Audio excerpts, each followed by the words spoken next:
is going on, everybody? My name is Luke and welcome back to a brand new video. So today we got another LeetCode problem here.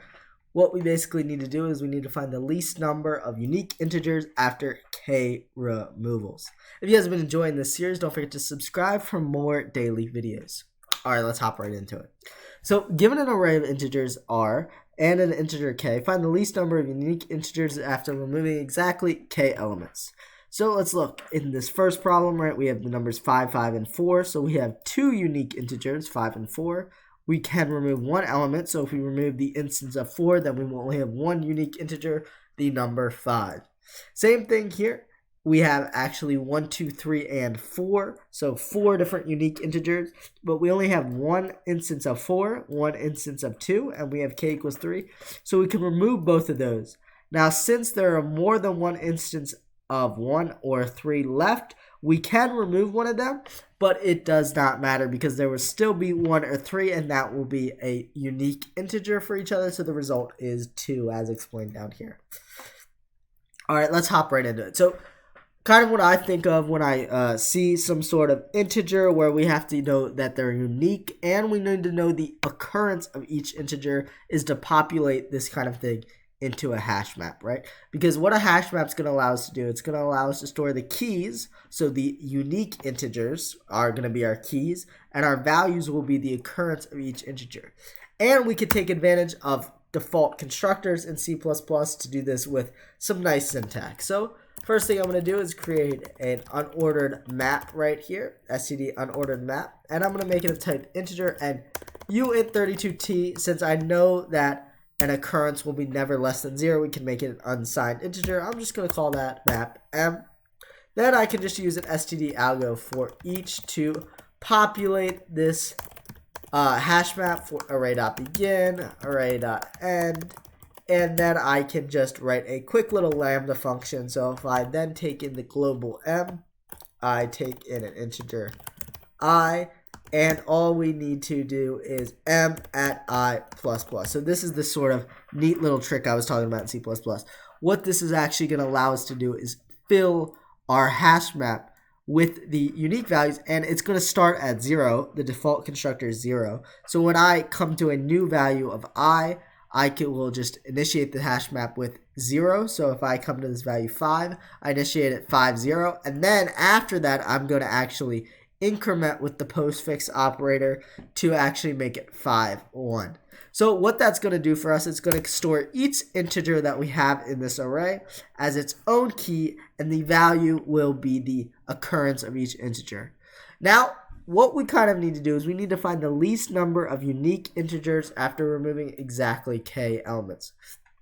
So what I think to do is if we can sort this hash map by the minimum number of occurrence of each integer, and then we can iterate through that sort in order, subtracting those occurrences for k, and as long as k is greater than 0, we'll continue. Once k becomes less than 0, we can return the number of integers we actually looped through.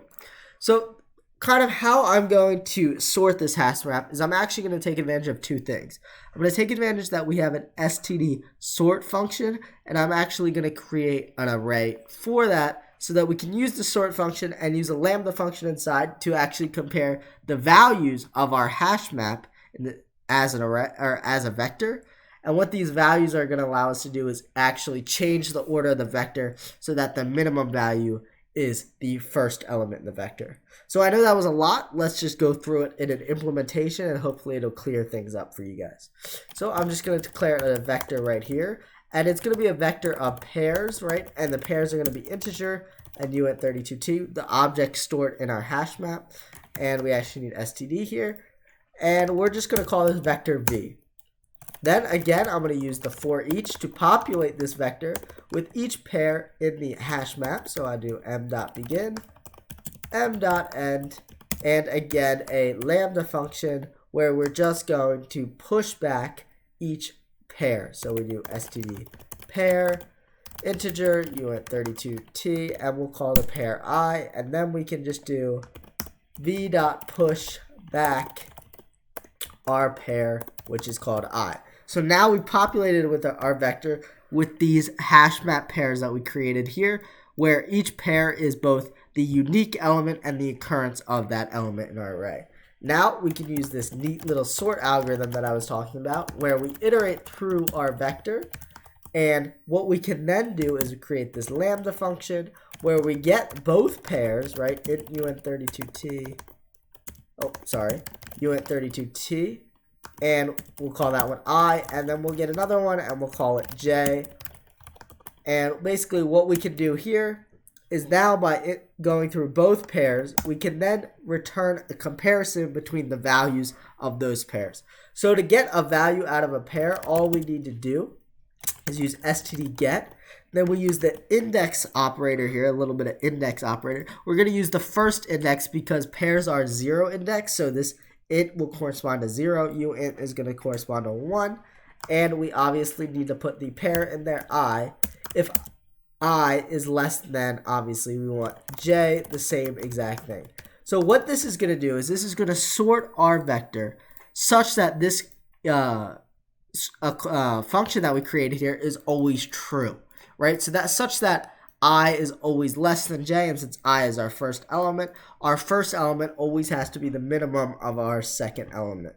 So now that we have that, what we can then do is we can then implement that while loop I was talking about to repeatedly subtract from k.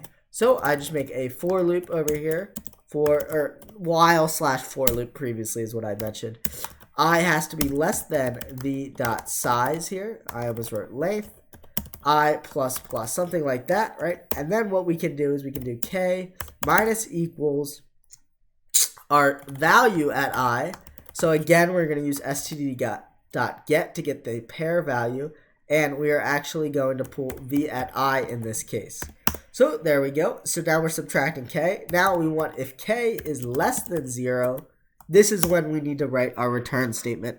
Now we have to think about this return statement because we don't want this last subtraction to be included. So we want to return v.size, right? Our size of our total unique amount of integers, right? Because we populate our vector with all unique integers. We want to return that minus the number of integers that we got through subtracting. And actually we can just use I in this base because I starts at 0. So the first element is actually going to be skipped for this subtraction. So since the first element is skipped, that means that v.size will actually skip. We can kind of look at it as the last element getting skipped. Since the first element is getting skipped, we see that we need to skip the last item, but since we're already basically subtracting 1, we can just ignore it. Otherwise, if we get through this loop, we know that we can then have 0 unique integers left because we were able to remove them all, so we're going to return 0. So let's see if we can run this code real quick. Obviously, there might be a little bit of mistakes, and we actually did get it correct. So we saw that 554 returns 1. Let's also try with this other test case here, 4, 3, 1, 1, 3, 3, and 2. And let's remove 3, and let's run it and see if we can get that test case correct as well. Hopefully we are all good, and we are. Look at that, that's fantastic. So let's go ahead and submit here, and hopefully we get a correct solution here. And we're judging, and we do get a correct solution. That is great, good to know. So we successfully found the least amount of integer. We ran about 62.76%, but since so many of these LeetCode problems have been solved, I bet if I run it again, I'll get a completely different result for our runtime. It's just a little bit of optimization difference. So see, in this case, we get a full, 1 millisecond different, or 100 millisecond different, full second different, basically, just from running it again. It's basically on your computer's usage. So we're looking about 50% faster and about less than 40% of solution. So not great on the memory usage, but again, it's very variant on our computer. Hopefully that was kind of helpful in sort of getting us used to a lot of mapping and how to sort actually a hash map. That's kind of the problem here is can you create a hash map and can you actually sort that hash map? So I hope this was a neat little trick and you guys enjoyed it. If you guys enjoyed these videos or found it educational in any way, don't forget to like and leave me a comment on what sort of videos that you guys kind of want to see next in terms of maybe we want to look at some more tree problems. That's sort of what I was thinking to go for. Until then, I hope you guys all have a fantastic day and see ya.